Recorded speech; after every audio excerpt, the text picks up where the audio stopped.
Hello student, मैं एकता सिंह आप सभी का ज्ञान चेतना चैनल में बहुत बहुत स्वागत करती हूँ। आज के इस टॉपिक में कक्षा 6 के पाठ 8 जो कि है मौर्योत्तर काल में भारत की स्थिति व विदेशियों से संपर्क, यानी कि मौर्य साम्राज्य के बाद कौन से राजवंश हुए हैं और उनका विदेशियों यानी कि भारत के अलावा अन्य देशों के साथ संपर्क और उस समय भारत की स्थिति थी। इन सब की इस कहानी जो है वो इस पाठ के माध्यम से देखेंगे। तो यहाँ पर है ब्रैकेट में सबसे पहले ये समझाने का प्रयास किया है कि हम अपने परिचितों, रिश्तेदार आदि के घर जाते हैं। प्रायः हम इसमें रहन सहन और तौर तरीके, भोजन आदि संबंधी अच्छी बातें सीख लेते हैं।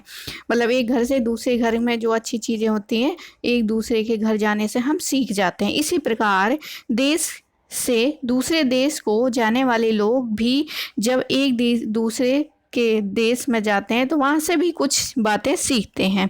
भारत में भी जब विदेशी लोग आए और वहाँ शासन किया तब हमने उनसे बहुत सारी चीज़ें सीख ली। तो इस तरह से एक व्यवस्था जो है दूसरी जगह क्या है वो वाली व्यवस्था चली जाती है, ट्रांसफ़र हो जाती है। आगे देखते हैं, मौर्यों के बाद 200 ईसा पूर्व से जो काल आरंभ होता है उसमें छोटे छोटे राज्य हुए। पूर्वी भारत, मध्य भारत और दक्षिण भारत में मौर्यों के स्थान पर कई स्थानीय ब्राह्मण शासक सत्ता में आए। जैसे कि अब यहाँ पर बात हो रही है कौन से मौर्य साम्राज्य की बात, तो शुंग आए। मौर्यों के बाद कौन आए? शुंग आए, कर्ण आए और सातवाहन आए। तो शुंग, कर्ण और सातवाहन, इसमें सातवाहन जो है आंध्र सबसे अधिक प्रसिद्ध हुए थे। अब यहाँ पर बात कर लेते हैं एक एक राजवंशों की। तो सबसे पहले है मौर्य काल के बाद शुंग वंश। शुंग वंश जो है मौर्यों के पतन के बाद उसके मध्य भाग की सत्ता शुंग वंश के हाथों में आ गई। शुंग जो है उज्जैन प्रदेश के निवासी थे तथा उसके पूर्वज मौर्यों की सेवा में थे। इस वंश का संस्थापक कौन था? पुष्यमित्र शुंग था, जो अंतिम मौर्य सम्राट बृहदत्त की हत्या करके क्या होता है, शुंग वंश की स्थापना करता है। तो उस समय क्या है, पुष्यमित्र शुंग जो है बृहदत्त का यानी अंतिम मौर्य सम्राट का क्या था, सेनापति था। तो सेनापति ने ही क्या अपने राजा की हत्या करके वहाँ पर शुंग वंश की स्थापना कर देते हैं। अब आता है कर्ण वंश। तो कर्ण वंश जो है अंतिम, अब जब शुंग वंश की स्थापना हुई तो वहाँ का जो अंतिम शासक होगा देवभूति। अंतिम शासक कौन था कर्ण वंश का? देवभूति। उसकी हत्या करके, अब कौन थे? सचिव ने उसकी हत्या कर दिया। देवभूति की हत्या कर दी उसके ही सचिव वसुदेव ने की थी तथा 75 ईसा पूर्व में कर्ण वंश की नींव रखी। 75 ईसा पूर्व में इसमें केवल 4 ही शासक हुए हैं, देवभूति, भूमिमित्र, नारायण और सुशर्मन। वसुदेव, भूमिमित्र, नारायण व सुशर्मन। वसुदेव, भूमिमित्र, नारायण व सुशर्मन। अंतिम शासक सुशर्मन की हत्या कर 30 ईसा पूर्व में सिमुख द्वारा की गई थी। तो सिमुख की हत्या सिमुख द्वारा किसकी हत्या? सुशर्मन की हत्या कर दी गई थी। और फिर क्या है, सातवाहन की नींव पड़ती है। तो सातवाहन देख लेते हैं। लगभग 30 ईसा पूर्व से लेके 203 ईस्वी तक इनका क्या है, समय पीरियड रहा है। इस वंश के संस्थापक सिमुख थे। इसके उत्तराधिकारियों ने अपने पराक्रम से एक विशाल राज्य की स्थापना की थी। इसके शासकों ने अभिलेखों एवं सिक्कों में से अपने नाम के साथ अपनी माता का नाम भी अंकित करवाया था। तो यहाँ पर जो है मात्र सत्रात्मक का प्रतीक कौन थे? सातवाहन वंश वाले थे। आगे देखते हैं, इस वंश के शासक वैदिक धर्म के अनुयायी थे। उन्होंने सभी धर्मों के प्रति समान दृष्टिकोण अपनाया।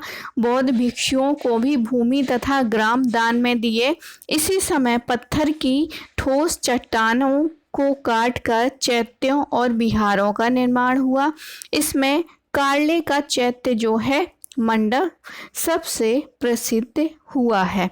तो इस समय क्या है, वैदिक धर्मों को मानने वाले थे, लेकिन उसके अलावा जो भी बौद्ध और जैन उस समय थे तो उनको भी समान दृष्टि से देखते थे, और बौद्ध भिक्षुओं को भी भूमि और ग्राम क्या है दान में दिए गए। और इस समय क्या है सातवाहनों के समय चट्टानों को काटकर चैत्यों और विहारों का निर्माण हुआ।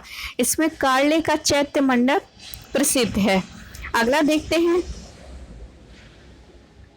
आगे है चैत्य जो है बौद्ध धर्म के प्रार्थना स्थल होते हैं। अब यहाँ पर एक शब्दावली आती है, कौन सी?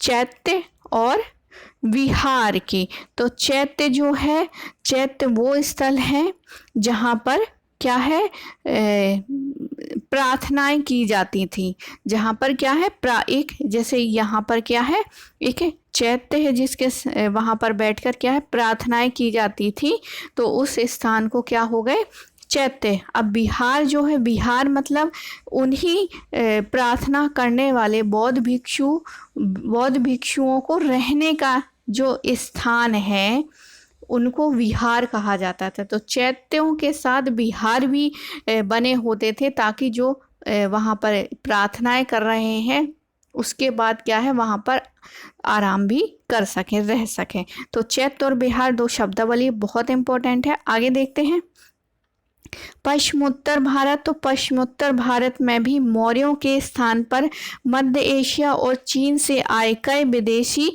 राजवंशों ने अपना शासन जमाया, जैसे हिंद, यूनानी, शक, पहलव और कुषाण।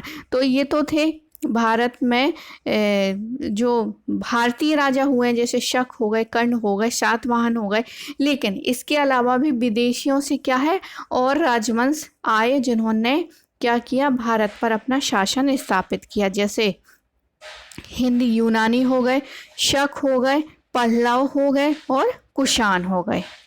आगे देखते हैं सबसे अधिक जो है विख्यात हिंद यूनानी शासक मिनांडर हुआ है। यह मिलिंद नाम से भी जाना जाता है। इसकी राजधानी पंजाब में शाकल, इसकी राजधानी जो है हिंद यूनानी शासक मिनांडर की राजधानी कौन है? पंजाब में शाकल, यानी आधुनिक जो सियालकोट है वो। अब आगे बात करेंगे यूनानियों के बाद कौन आते हैं? शक आते हैं। शक शासकों में रुद्रदमन प्रथम सबसे अधिक विख्यात शासक हुआ है। शकों के बाद कौन आते हैं? पहलव आते हैं जो कि पर्थियन यानी ईरान से भारत आए थे। वे शकों की तरह ही भारतीय राजतंत्र और समाज के अभिन्न अंग बन गए थे। तो वे भी शकों की तरह ही भारतीय राजतंत्र और समाज के अभिन्न अंग बन गए थे। पल्लवों के बाद आए कुषाण शासकों में कनिष्क के प्रथम सर्वाधिक विख्यात शासक हुआ।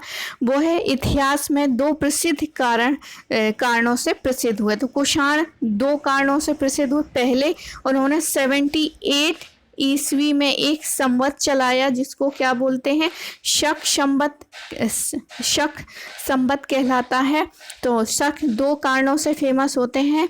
पहला, उन्होंने 78 ईस्वी में एक संवत चलाया जिसको शक संवत कहते हैं, और दूसरा भारत सरकार द्वारा जो पहला ही है जो कि ये जो शक संवत है उसको क्या किया भारत सरकार द्वारा प्रयोग में लाया जाता है। दूसरा कारण ये कि उसने बौद्ध धर्म को अपनाकर कश्मीर में चौथी बौद्ध संगीति का आयोजन किया था। इस कारण क्या है शक जो है बहुत ज़्यादा फेमस हो जाते हैं। अब बात करेंगे, अब चूंकि विदेशी भी यहाँ पर आए, जैसे कि हिंदी यूनानी हो गए, शक हो गए, पहलव हो गए, तो इन सब में आने से क्या हो गई कुछ परंपराएं आदान प्रदान हुई। यहाँ की परंपराएं वहाँ गई और वहाँ की परंपराएं यहाँ आई। तो देखते हैं कौन कौन सी परंपराएं हमारे यहाँ पर आती हैं। तो आदान प्रदान हुआ तकनीकियों का आदान प्रदान होता है। भारतीयों ने यूनानियों व कुषाणों से सोना व चांदी को पिघलाकर सिक्के बनाने का नया तरीका सीखा।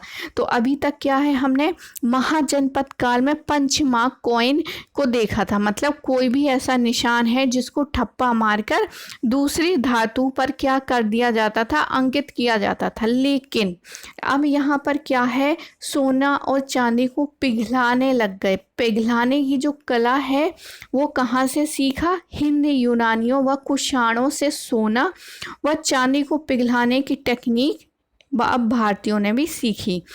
अब यहाँ पर क्या है, सिक्कों का नया तरीका सीख लिया। यह विधि पूर्व प्रचलित चांदी की चादर के कटे हुए टुकड़े पर लगे ठप्पों के सिक्कों से अधिक सुंदर व स्पष्ट होती थी। अब जो पंचमार्क कॉइन थे उसमें एक तो चांदी को पहले काटते थे गोल आकृति में, फिर उसमें ठप्पा लगाते थे।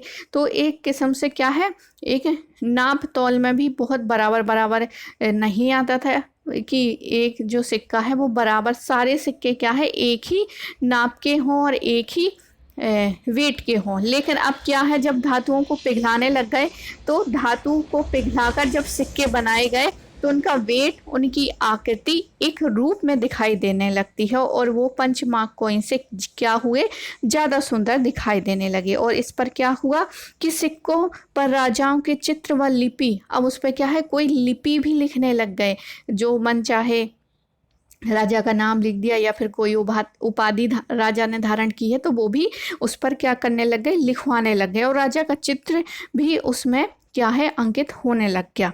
तो ये इन सिक्कों से वर्तमान सिक्कों की तुलना करें और चर्चा करें कि वर्तमान सिक्कों से ये किस प्रकार और कितने भिन्न थे। तो वर्तमान में भी उसी जो धातु है उसको गलाकर पिघलाकर सांचों में डालकर सिक्के बनाए जाते हैं। अब हम बातें करते हैं पहनावे की। तो पहनावा जो है, शक व कुषाण पगड़ी, कुर्ती, पजामा, लंबे जूते और भारी लंबे कोट यानी शेरवानी को प्रचलन में लाए। तो को पहनावा भी यहाँ पर परिवर्तित हो जाता है कि कुषाण क्या है, पगड़ी, मतलब सिर पर जो पगड़ी बांधते हैं वो, कुर्ता पैजामा, लंबे जूते और भारी लंबे कोट भी यहाँ पर प्रचलन में हुए, पहनावे में भी परिवर्तन हुआ।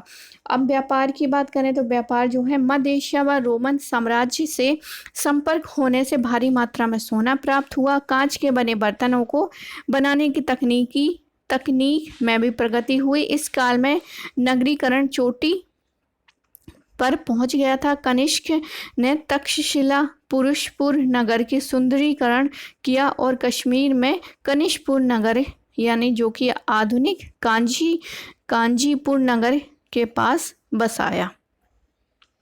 आगे है, कुषाणों ने चीन के मध्य एशिया होते हुए रोमन साम्राज्य को जाने वाले प्रख्यात रेशम मार्ग पर नियंत्रण कर लिया। किसने, कुषाणों ने।